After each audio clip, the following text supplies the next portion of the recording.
Good morning, Saxons. Happy first week of March. I'm Gil. And I'm Mel, and welcome back to the Burg News.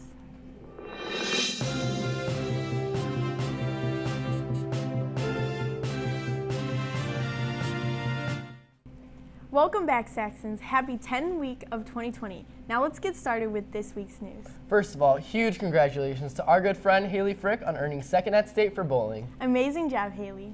First up on the news this week, tomorrow, Tuesday the 3rd, we have a late start, so make sure to get in that extra hour of sleep. And on Thursday, we have a Dine to Donate event at Moretti's on Higgins Road in Hoffman Estates. Also, on Thursday, we have an orchestra concert at 7 p.m. in the auditorium. Don't forget that daylight savings ends this Sunday, so make sure to set your clocks 1 hour forward. And finally, good luck to all athletes trying out for spring sports today. Operation Snowball is already next week, and this year it is going to be held at Cano High School. To expand on the topic of Operation Snowball, Mel, Larkin, and I have a new segment helping you better understand what exactly Snowball is. And when we come back, we will have this week's weather for you guys. Hi, I'm Mr. Swalski. I'm a counselor here at Schaumburg High School. I'm also the Operation Snowball advisor. I've been working with Operation Snowball since the beginning, back in 2009. We've been doing this for about 11 years, and over the last 6 years, we've been doing it also with Hoffman Estates High School and Cano High School. So Operation Snowball is a day-long lock-in that we have once every year. This year it's March 14th, and it's at Cano High School. And the reason why it's at Cano High School is because we do it in conjunction with Hoffman Estates and Cano. The three schools come together every year for this big event. The cost is $30, and it includes a t-shirt, all of your meals for the day, and then any programming that's involved in that. So Operation Snowball is actually a student-driven and adult-supported program. So we have a group of students that we train over the course of the year to actually run the event on the day of, so that on the day of, it is truly a student-led and student-run experience. How do you think the program is benefited by being led by students versus adults? I think that when we talk about ways to connect with one another, a lot of information that adults share is pretty important and it's relevant, but I think it's more impactful when it comes from peers themselves. So having students be in the front of everything from the transition periods to the actual group discussions to the team building activities, those are important to have because it allows the participants to realize that as teenagers we can do this stuff for ourselves as well. Right. Can you explain to us some things that happen at Snowball every year? Yeah, it's kind of hard to explain. You really do have to experience it to understand for sure. But some of the things that we do, we have a combination of large group presentations where we usually bring in motivational speakers. In fact, this year, some of the guys that are coming in, their names are M&P presentations. They are wild. It is an amazing, insanely positive experience. And then we also have team building activities and large group activities that happen throughout the day. But really the core of it is the connection with the group that you're paired up with, and just the progression of that group throughout the day really helps form those bonds that we talked about. Thanks for the good information, Mr. Swolski. Next, we interviewed Victoria Panoha and Autumn Boeing so you guys can get a student view on what Operation Snowball is like. Hi, I'm Autumn. I'm a senior, and I'm an Operation Snowball director. This is my 4th year involved with Operation Snowball. Hi, I'm Victoria Panoha. I'm a junior, and I'm a staff member at Operation Snowball, and this is going to be my 3rd year. So Operation Snowball is a day-long event that's student-led, and it's really just a day of positive vibes and meeting new people and learning more about yourself. It's sort of like a leadership conference, and there's guest speakers and small groups, and it's a lot of fun. So what made you want to do Snowball? So back in 2012, 2 of my older brothers did Operation Snowball, and I remember them coming home and telling me and my mom about the day and how everything was and the people that they met, and it just sounded so awesome that I had to do it when I got to high school. What's one of your favorite things you do while you are there? So right in the morning of Operation Snowball, the energy is so high level for being 7 o'clock. And we have a dance party going, and you just kind of walk around, and that's when you get the first glimpse of the positive energy that'll carry on throughout the entire day. That's awesome. I really like meeting new people. You always become really close with the people in your small group, and then the guest speakers are always awesome. Can you explain to us what are some things that happen at Snowball? So Snowball is really like you learn more about yourself and you meet new people and you're able to talk about some stuff that maybe you're struggling with or like learning how to take a more positive outlook on everything and just viewing even negative things in a positive light and carrying on that positivity through school and through the rest of your life. So there are the small groups, and the day of you meet with them about 5 times, and you just become so close to them. You always make group chats and everything, and you get to know them super well. And then the guest speakers, they always choose awesome people to come in. How do you think the program is benefited by being led by students versus adults? Having Operation Snowball being student-led, I think makes it a more welcoming environment because it's much easier for students to open up to other peers that maybe are in their grades or older or younger than them that they'll see around school rather than having an adult asking them questions and asking them about themselves. So it's much easier to talk to other people that you know.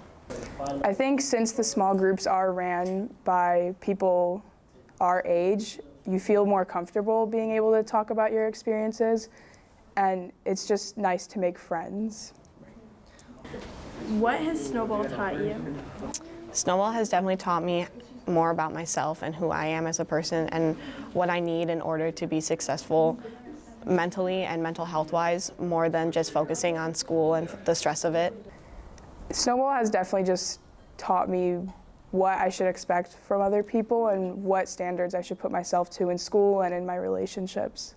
And what would you say to someone who's still on the fence of whether they should attend Snowball or not? I think Operation Snowball is a once-in-a-lifetime opportunity, and if you have the chance to do it, I would definitely take advantage of it because there's no other club or group that you're going to find at any high school or any college that is going to give you the benefits that Snowball does. So when I went into Snowball, I only knew like one person there, and I was very shy, but becoming a staff member and meeting everyone else who had the same hopes out of Snowball, it was just nice to meet someone that had the same expectations in school and in their family and just the same morals. To sign up for Snowball, you're going to want to head to the SHS website and look for Operation Snowball in the announcement slides and follow the link to their website to sign up, where you will be met with an 18-question Google Doc. Make sure to sign up as soon as possible as the spots are limited.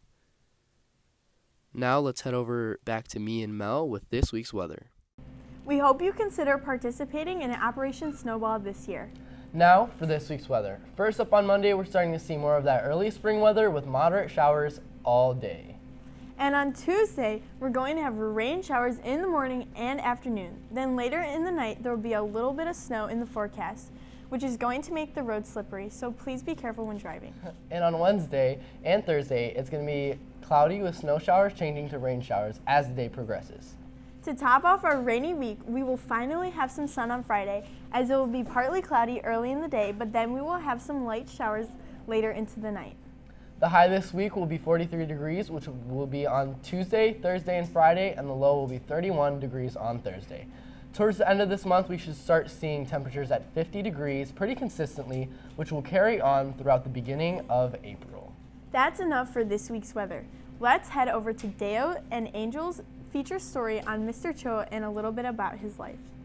And when we come back, we'll have Jack and Larkin with your Saxon Sports.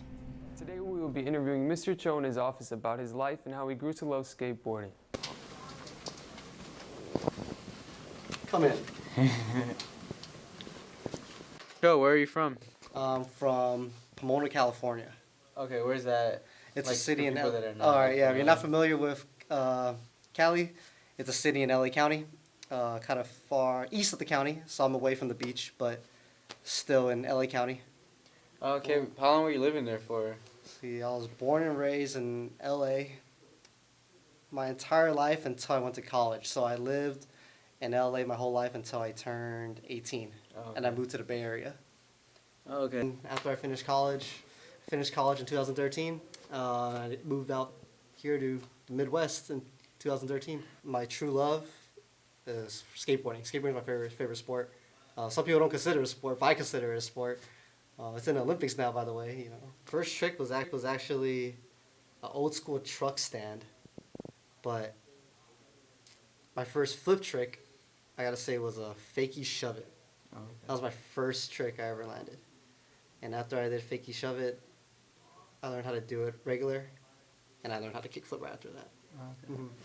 So I was gonna say, how is it like dynamic here now that you lived here for a couple of years, from like growing up in the Bay Area, where like skating wise, like how is the scenery from like here different? Like, well, just Cali in general, a lot more skateboarders just because the weather's nicer. Yeah. Like when I was in LA, everyone was skateboarding, just because if you didn't have a car, you either rode your bike or you rode a skateboard. yeah.